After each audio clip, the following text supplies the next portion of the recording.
Hola, hola, Adriana Medina Kagan here with Fuerte Fitness. Welcome. Welcome to Being Fuerte. It's time to speak. Ya es tiempo para hablar. Podcast number 11. Today, I am continuing with my interviewing of my trainer community, my everyday heroes among us. They are the ones creating ripple effects in people's lives and making things happen here. He is a member of my fitness community, my friend, bodybuilding trainer, Osiris. He is an entrepreneur, a gym owner, a father, and most recently, an IFBB pro. Welcome, Osiris. How are you? I am well. Thank you for having me. I Oh, appreciate it. it's so great to have you and reconnect again. It's been a while. It has been, and it's been a challenging time. I mean, that is one of the reasons why I'm going through this. We are telling your story. We are sharing the things that we are going through as business owners, you as a gym owner, and how things have affected you and kind of like your upbringing. Where'd you come? Let's start with your upbringing. Tell us a little bit about yourself. Where were you born? I was Grew up at? T-Town. What did you say, Florida? No, grown up at. Grown up. I was born in T-Town, Tacoma. Mm. And number 2 of 8 out of a single parent family. And my mom, she did the best she could. But yeah, those were, speaking of challenging times. Certainly not the best of times, but I mean, I'm here today as a result of having a roof over my head and food in my belly and all the basic needs. So that's my upbringing. I think I heard you mention, and I don't want to get too far ahead of you, but you spoke or speak of rite of passages. And yes. I think at my particular point of wisdom, being 60, I've had a few.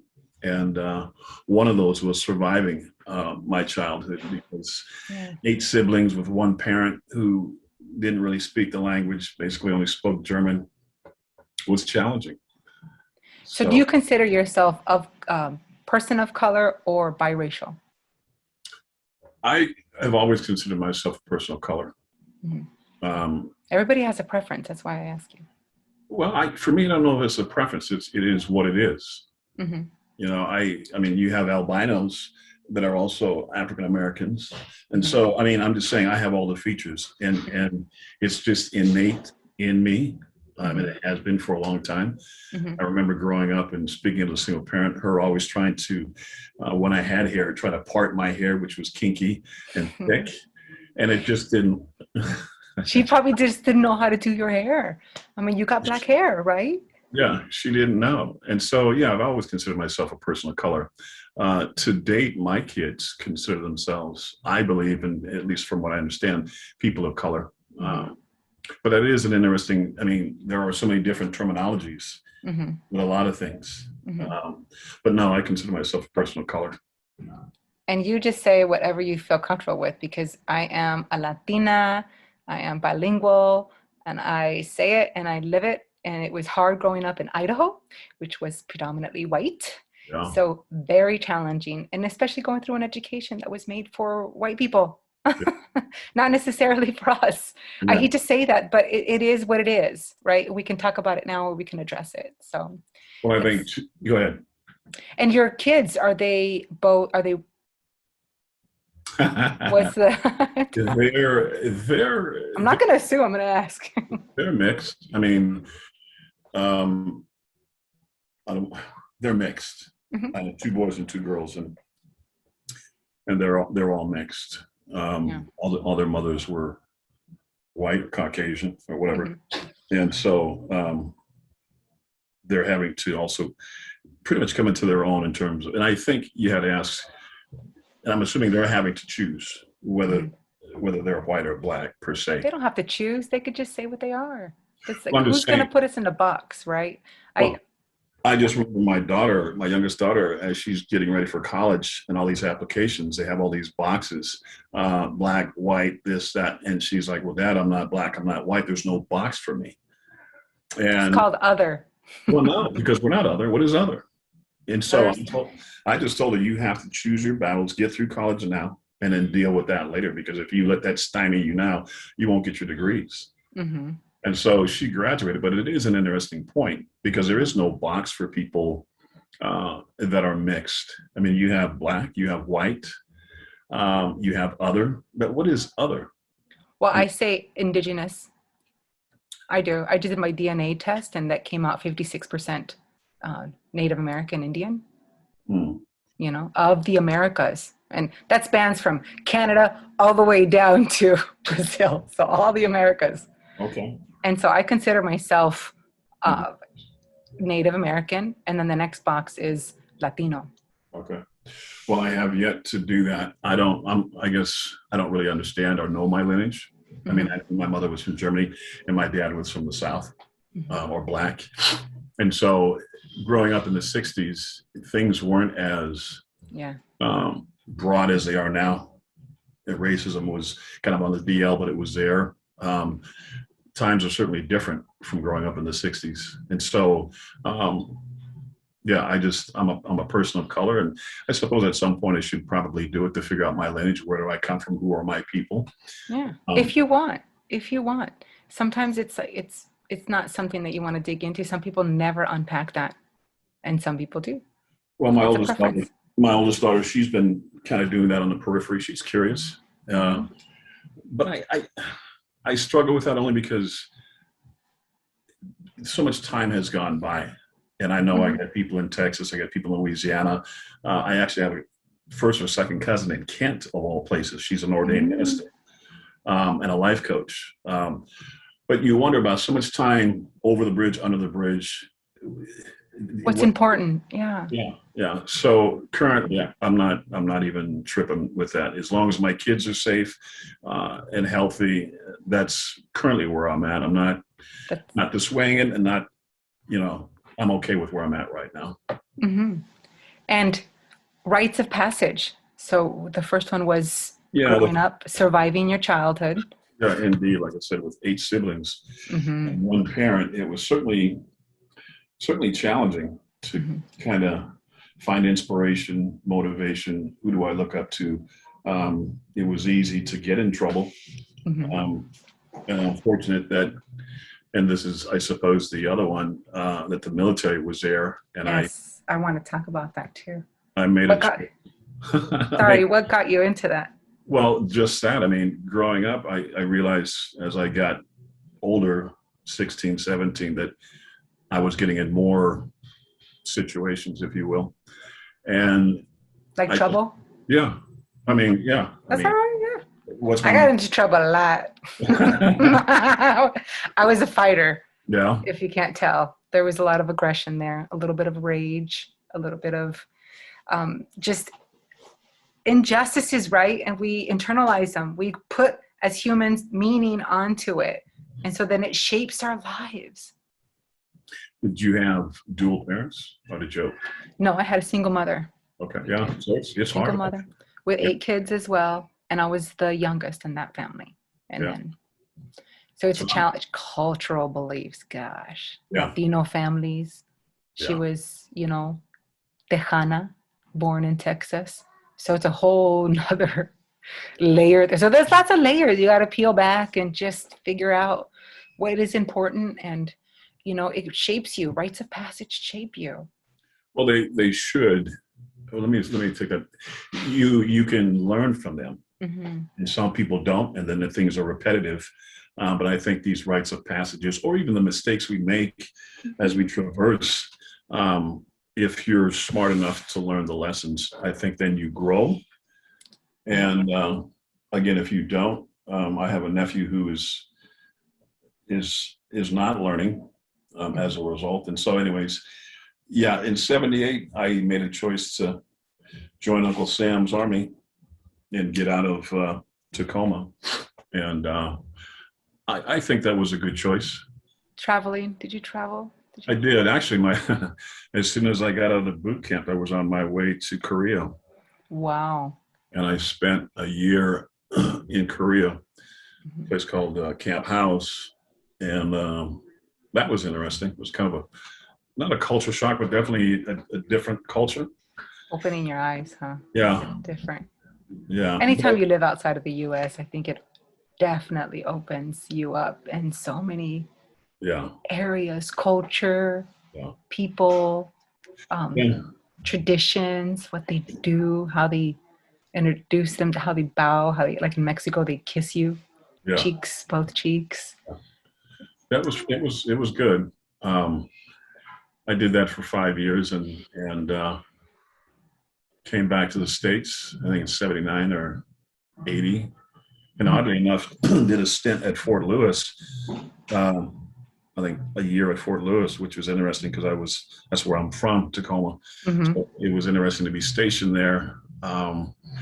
We were talking about racism. I was in infantry, which is a combat soldier when I joined, and then I had reenlisted to be what is called a Huey mechanic into aviation. Mhm. And that's everything kind of took a turn there because all my schooling, unfortunately, was down south. Now Mhm. I've been exposed to racism, but I haven't been exposed to racism like the South racism. So Mhm. where they can look you in your face, and I don't know, you could probably edit this out and call you nigger boy, or you can go in. Why? Yeah, They what's need to that? see that. Why? They need to hear this. Yeah, But he does. Everybody has a different story, yeah, right? This is your story. You're going to impact people that have gone through similar things that I can never touch. yeah. Well, it's sad to know that at least for me at the time, it's sad to know that it was in the military. Mhm. I thought that maybe since we're wearing the same uniform, we're on the same team. But when you got your CO and your first sergeant, and you're fighting every day, we're not on the same team. And then when you Right. got MPs lying, and I got my E5 in less than 2 years. What is the E5? I don't. I What was is a that? sergeant, so I went in as a private. When you first go in, you don't have any rank. Mhm. You're a private, private. So in less than 2 years, I got my E5, which is pretty good. So I went from being a private, having no rank, to a sergeant, Mhm. and then I was in charge of a little platoon or a little group of people. Um, but then I had reenlisted for aviation, and I Mhm. was going to try to pursue my career there because I got tired of being out in the field. In Korea, both my hands and feet got frostbite from playing army, and you're out in the field, for weeks on end, and it was challenging for a 17-year-old. Yes. You're Um, so young. that's what I'm saying. Yeah. And then, so as I go down south, it was really a shock to hear people calling you nigger to your face. I suppose I appreciated that more though than somebody saying it behind my back. Right. Right. You know, That's right. I do too. Say it to but my face. yeah. So I mean, I got out as a result of that. I mean, they took my stripe, and What do you mean they took your stripe? They deep down. so I was stationed in Louisiana, which is where my youngest son is stationed right now at Fort Polk, the same place. Oh my gosh. And I had this big Buick Electra 225, which is like a big car. Mm-hmm. And we were out on the town, and coming back onto the post, I got pulled over for whatever reason. I had a witness. We weren't drinking. Long story short, the MP didn't like me asking him questions when he was supposed to be asking the questions. And so they trumped me up on driving while intoxicated. And I had a witness we weren't even drinking. Wow. And so they said they didn't, and plus I had what was called a P3 profile. I didn't have to shave, so I could Mm-hmm. have like a 5 o'clock shadow all the time. Mm-hmm. And I was a good looking soldier. My boots were always spit shine. My uniform was You're always, still good looking. What are you talking about? I mean, I'm talking about how I presented myself in Right. uniform. You're sharp. Right. Yeah, yeah. So it got ugly really quick. And I was given the option to stay in as a lower. We could take you. Wow. And I was just like, no, I'm No, not paying this. that's So right. after 5, 6 years, I said, I'm done, and got out. So I guess that was kind of another rite of passage to be able to take that and not get too crazy with it Mm-hmm. and move on, knowing that it was time to move on. Right. So it's I just hope my son is, because his wife is white and Mm-hmm. his kids are whiter or whiter than I am, or lighter than I am, I should say. Right. I don't know how he's doing, but I would hope that he's doing okay. Do you check in with him? Um, no, not necessarily. For whatever reason, I think his choice was to stop talking to me for whatever reason. I have yet to figure that one out. And so I've texted him once or twice when he got actually he's a sergeant now too. Mm-hmm. So I had texted him, and then there was I think there was a hurricane or something just recently, and I had texted him just to make sure he was okay. Good. But People change. Things happen. People change. They evolve. Well, and who knows what can come up. Maybe he hears this. Maybe he hears a little bit about you and your upbringing and how it happened and how you got out. That's also the other thing is like, yeah, these are rites of passage, but you took steps, however they may have been, to remove yourself from an intoxicating situation.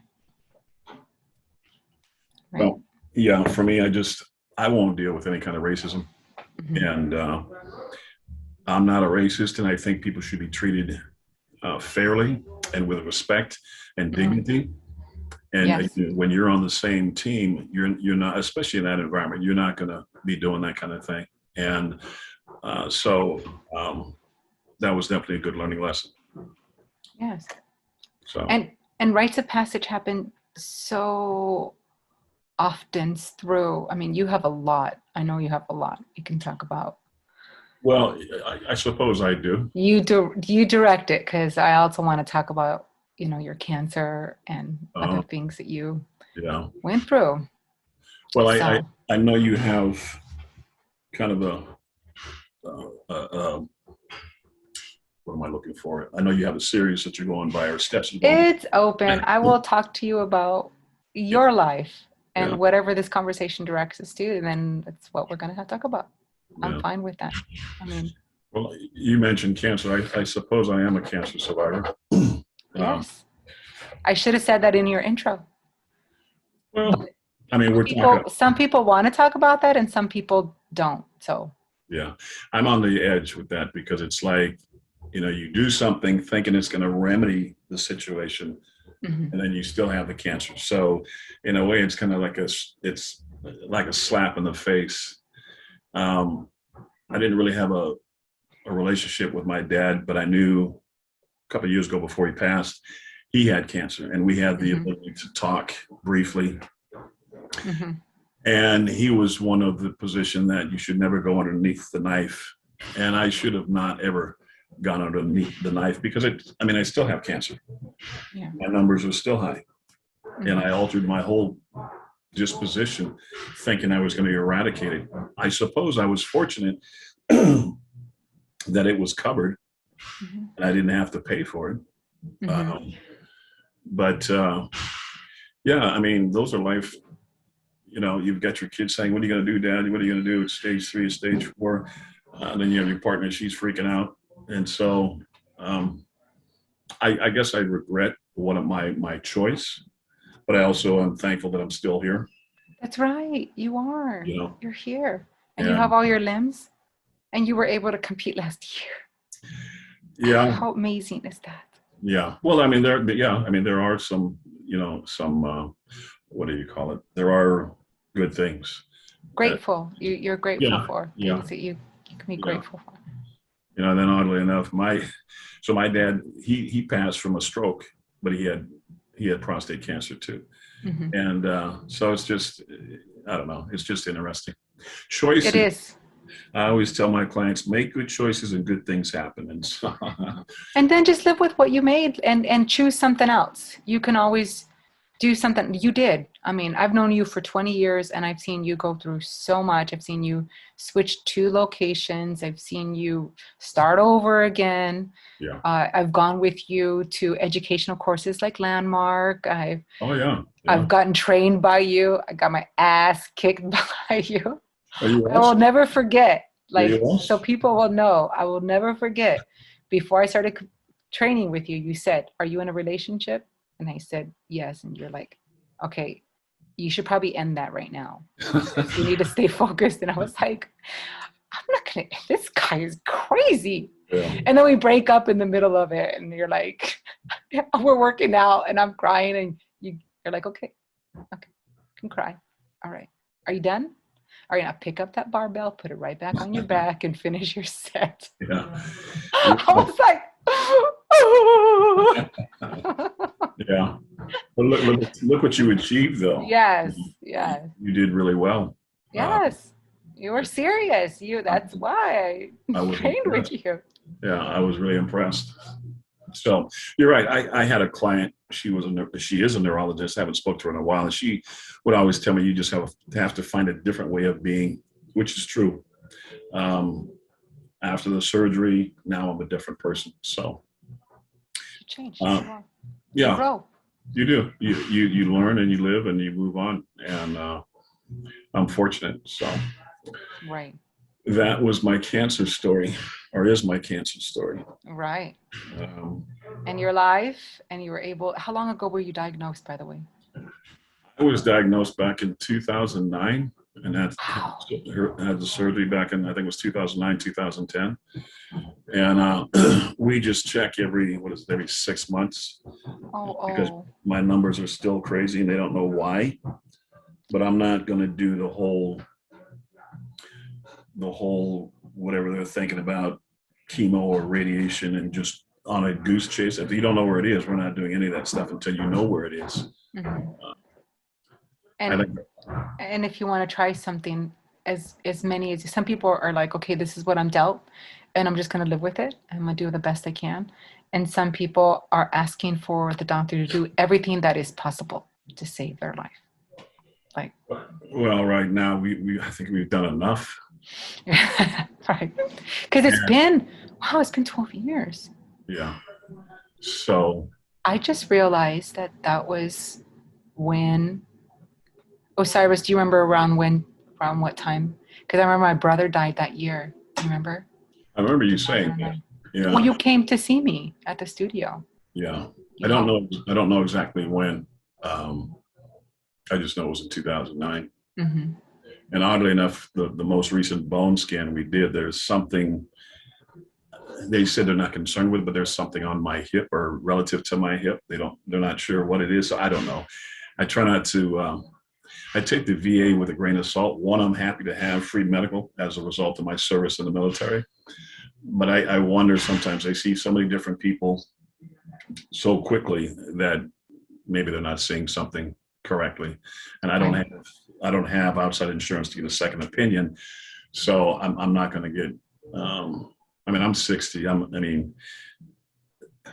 If it's time, then it's time,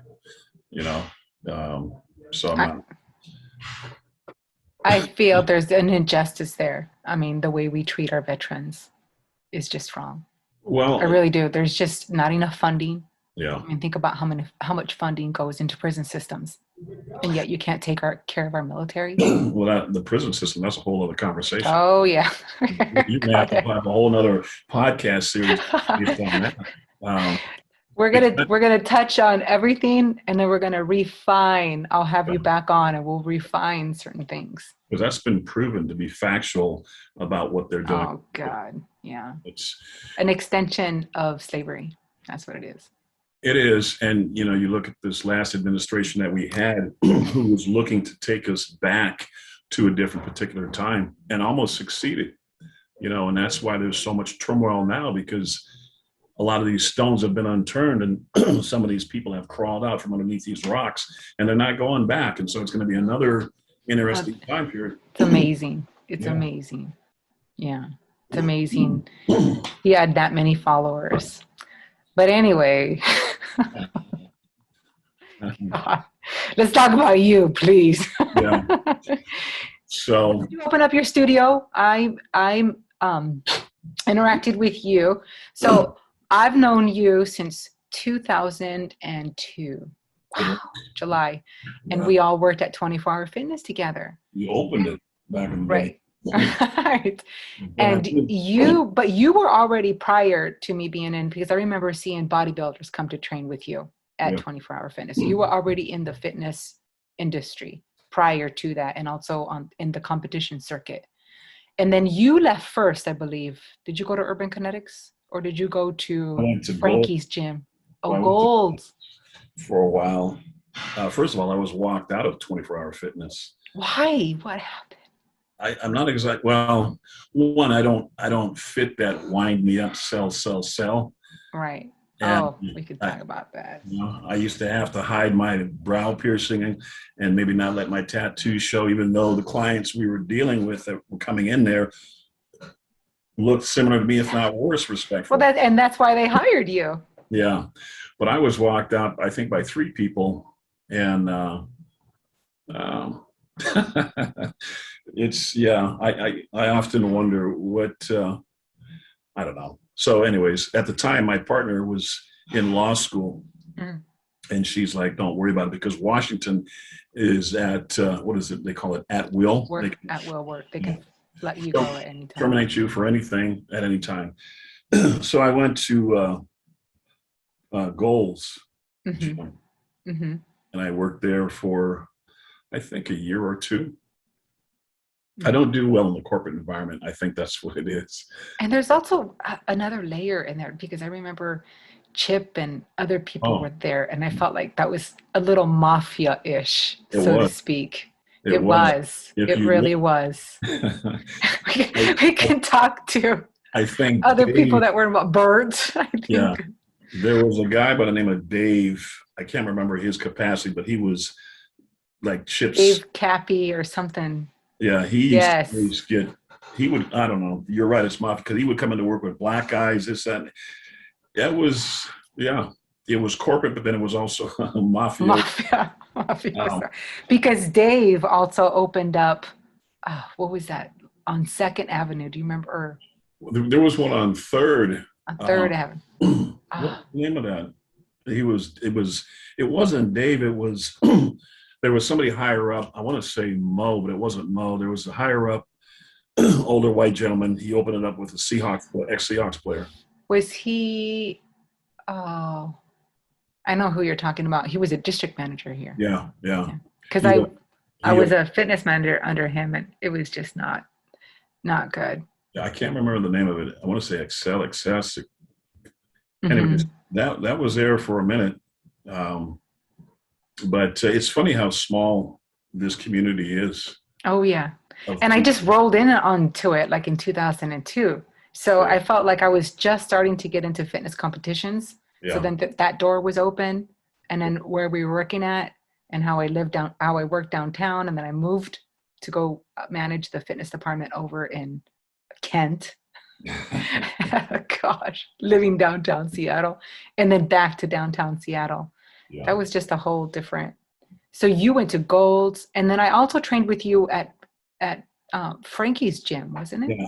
I left. Well, yeah. Frankie's gym uh, was located at a place called Evergreen Chiropractic. Right. Yes. It was in the back. They used to do PT, Hmm. and so in the back upstairs they had a little facility. And one of the fitness managers from Goals, Frankie Rongo, I Hmm. I think he left Goals and opened that up. Hmm. And so I left Goals and became an independent because any good trainer who's Doesn't stay in the corporate scene. no, I mean, why would Right. Right. you can make more money and you can actually give people what they want Because versus it's scary.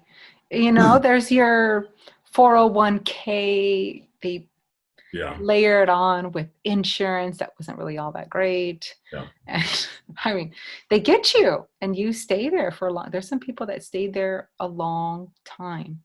Well, see, that's what the military did for me, though. It educated me and trained me in terms of being, how do I take care of me? Hmm. And so one of the things I'm lucky that I went in the military, I'm self-sufficient in that regard. Hmm. I mean, I can cook, I can sew, I can Right. I'm a survivor. Right. You're a survivor. You've learned those skills Yeah, from that. but you're correct. Some people do need. I know somebody who's still at Goals and he's been there probably, gee, it must be 20 somebody, and he's only there for the insurance. It's amazing. And he was here temporarily because Goals was closed, and he was just, oh my God, this is just so great. And I'm like, yeah, you can make more money and you can actually do better. But guess what? Pandemic's almost over. Guess where he's right back where he started. He Wow. needs that safety net, and that's And fine. that's okay. That's it. That's their, then that's theirs. That's fine. But, and I loved it going with you, because then I also trained with you at Urban Kinetics. Right. We were at Frankie's gym. We were at Urban Kinetics because I didn't have a gym. Mm-hmm. Um, Prior to what year? Because then you opened up the location in South Lake Union. 2004. 2004, and then yes. Yeah, and you were actually one of my first trainers. First trainers, yes. There, it was kind of a bad location because it was tucked away. It was tucked away a little bit. You'd be surprised what that neighborhood looks like now. It's just so, it's changed so much. It's amazing, but it was on a cul-de-sac and it was tucked away. And I didn't know anything about anything. I think I paid $2,000 a month for rent. Oh, which is amazing. Yeah, but what was interesting, nothing was coming in. And so the money I had from the bank, which wasn't a lot because I don't have stuff. I'm basically a gypsy. I don't have a house. I don't have assets, if you will. They would only give me so much. Mm-hmm. So long story short, I'm just constantly dropping $2,000 a month, not thinking about, wait a minute, there's nothing coming in. But you were one of my first trainers. And then I took somebody under my tutelage and trained him and brought him up, Jesse. Mm-hmm. And he was a trainer for a little bit. And then, interestingly enough, Paul Allen, that's when he started that whole South Lake Union. Right. And that spooked everybody and spooked me. And so I moved from there and ended up in Belltown, right across from Channel 4. Oh. In a location. And I was there for, I think, 3 years. And the Susan B. Komen Cancer Foundation came in, had deeper pockets, and Vera Ng, who was the owner, wanted more money. Mm-hmm. I couldn't give it to her. So she rented to the Susan Komen Cancer Foundation. Oddly enough, she passed away from cancer. Mm-hmm. And I ended up coming up to Capitol Hill. And I've seen you, or I visited your location. Yeah, you actually came to one of my open houses, mm-hmm. which I appreciate. You've always been very kind in terms of support. Mm-hmm. And I vice versa. We're our community. We're each other. Yeah. We sharpen each other too. We help each other out. Yeah. Well, that's the whole part of it. Yeah. It should be. We're all connected. What I do for you is what I do for me. What I do for me is what I do for you. Hence this podcast, voicing trainers' voices, voicing fitness community voices here in Seattle, local people that are around us every day, running businesses. Yeah, I've always appreciated that. So I was on Boylston for 5 years. And then again, because of the development of, Capitol Hill and a little bit of gentrification, I had to move. Mm-hmm. And that was a bad, you spend 5 years in a place and you think you would have at least a relationship, if you will. And what I'm learning, because I don't have a degree in business, I was just a gym rat. A lot of my education came from, and I was fortunate that I had professionals I dealt with mm-hmm. real estate agents. I dealt with, like I said, this doctor who's a neurologist. I've dealt with some architects, other business people, and they were marketing, accounting, bookkeeping. And they were always schooling me and giving me tips and this, that, and the other. And so, these people at over on Boylston, they didn't want to negotiate. I don't know how you run a gym and drop $12,000 a month on rent. Wow, it's amazing. Yeah. People need to understand how expensive it is to run a business in Seattle. Oh, it's crazy. Yes. It's really crazy. We can talk about that gym owner. So now switch hats. Yeah. Well, as the gym owner. Yeah. All the taxes that you pay, all the licensing that you had to do with the city, the state. Well, you brought up a good point, and I'm still federal government. I'm still trying to figure out the property tax, because in any commercial lease, you have what is called triple net, where you will pay insurance, you will pay utilities, and you will pay property tax. Mm-hmm. Outside of that, you'll also get a bill from the King County Treasury for property tax. Right. To me, that sounds like double dipping. Double dipping. And let me tell you how, yes, I could tell you exactly, because my location in Wallingford was street level, all windows. They decided to go ahead and just take a scan of all my equipment and do an estimated tax. Yeah. Take a picture of the sign too, by the way, and then send me a bill. This is what you owe. Yeah. Amazing. Well, Amazing. You were talking about the mafia earlier, and it's bigger than the mafia. They're going to take. I mean, I try to justify it thinking that maybe the property tax I was paying was for the owner. Well, if there are several different people renting out spaces in that same facility, that owner's property tax is getting paid several times over. So somehow something is not right, and now you because it's the city of Seattle.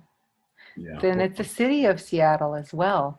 So you need to follow that up, and people need to hear. So anybody that's listening to this podcast, please follow up with that.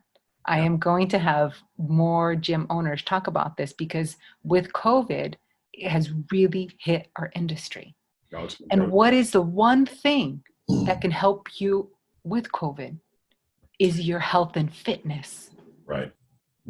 And yet we are the ones that are damaged, that shut down first. Even before alcohol, the liquor stores and the pot shops. Well, the pot shops never were always open. Liquor stores were always open. And you know why that is? Because they make more revenue than we do. There's that extra tax. Yeah.